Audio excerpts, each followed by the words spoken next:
said, we may not all be combated in the room.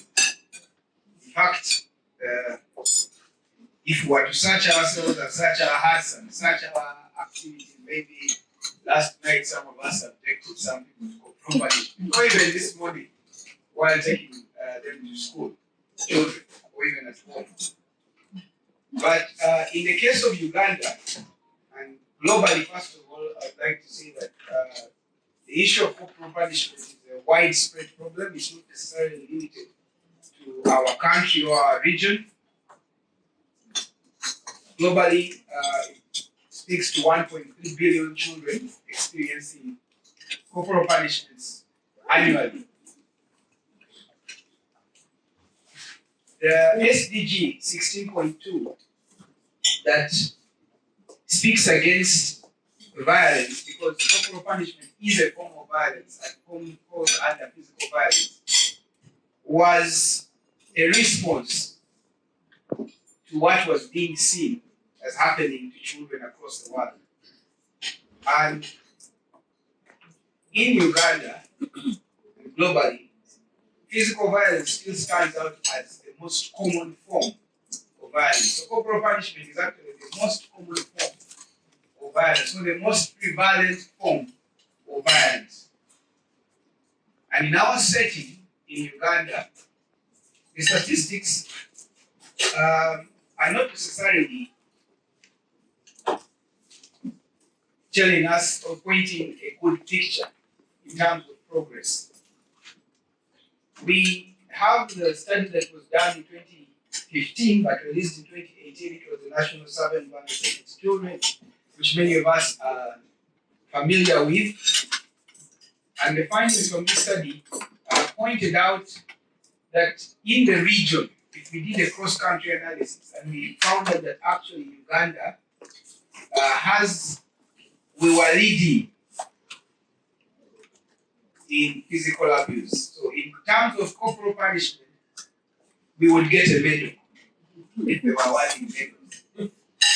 And this means that we are actually subjecting our children to this form of what is being defined as abuse. And the last study, I must say, was a household survey. So the survey was actually done in households, not schools. The recent statistics on studies done in schools actually indicate that, which is interesting because the back study actually showed that boys experience more corporal punishment than girls. But the study done in schools, 2014 by UNICEF, actually indicates that 94% of the girls were experiencing corporal punishment and 86% of the boys. But whether it is boys or girls, the figures are high. And that is the situation. But many times, experience has now taught us that when we speak about statistics, sometimes it doesn't send the message home. But many of us, and probably all of us, have now seen a lot of what we are seeing on social media. And these are the few cases that are recorded, because that then brings to light what is happening in our communities, what is happening in our schools. We have had cases, not one, not two, but hundreds of cases of children that have been beaten in school and have lost their lives as a consequence of corporal punishment. We have had children that have been beaten both at school and home, that have now developed permanent disabilities or physical challenges as a result of corporal punishment. And of course, the issue for me is when we speak about this, even some of us in our hearts may be saying, I don't know if that's the right way of saying it in Uganda. That's the Uganda I know. But I think that the task before us is that the issue of corporal punishment has to do with the way we have socialized ourselves And it's now becoming and has become a part of our lifestyle. And we believe, many of us, that this is the right way for the children to be brought up. That I was at a children's parents meeting at one of the schools here in Kampala. And one of the parents in that meeting, towards the end of the meeting, stood up and said, we would like, on behalf of the parents, to instruct you to ensure that you really beat these children. We are giving you permission to beat these children. But I want to say something about this. And I did say something in that meeting. Okay. Let us beat these children. But we are beating these children to what end? And I was sharing with Hope that what we do through corporal punishment is to condition children to fear. But we do not necessarily correct behavior with corporal punishment. And this is the reason why in our country, in our communities, despite the high level of corporal punishment, a lot of things are not changing. To explain a lot of the indiscipline you see on the road with traffic, because we condition people to respond to an image of fear. So that is why some of us cannot work in our offices without our bosses. This is the same reason why I went to a school where we were beaten. I was beaten from home, then I was beaten in primary, and then I was beaten in secondary.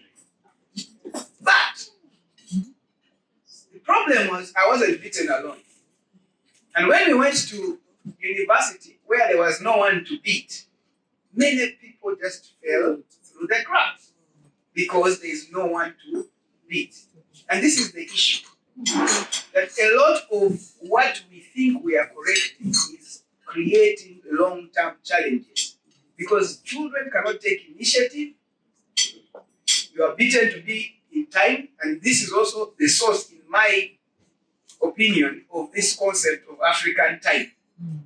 Nowhere in the world do you hear people talking about anything else. It's in Africa, yeah, African time. But the reason why people are always late in Africa has to do, if you dig deep, to the fact that all your life you have been driven to be on time. So now no one is driving you, so you never keep time. And there's a correlation between those two issues. And so when we address this issue, we need to really look at it holistically. You might beat this child now, and the child keeps quiet or cries, and you think you have solved the problem. But you are actually creating long-term consequences. And then as a society, we are not productive. Remember, in the region, we have the highest level of corporal punishment. But when we are rated in the region, we are also called lazy. I don't know if you have heard that they call Ugandans lazy. But it speaks to that because we are conditioning ourselves to grow up only under force and control. And so I invite us really to reflect, even those of us who are still disciples of corporal punishment, to try to repent. And we will hear about alternatives, because that has also been an issue as to why people don't know what to do other than to subject corporal punishment.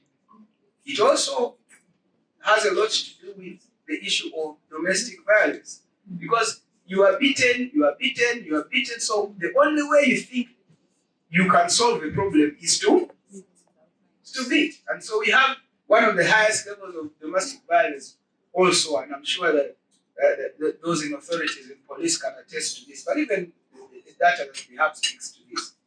So all of these are consequences, and this is the situation that we are in as a country, and hopefully we can begin to transform the mindset.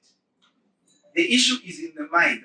I have battled with schools over my own children, And I hope that through this campaign we can really join hands to begin to help people to see that there are alternatives. If corporal punishment was something that works, then Africa would be the most disciplined continent. Unfortunately, if you look, it speaks otherwise. And so it is not working in simple terms.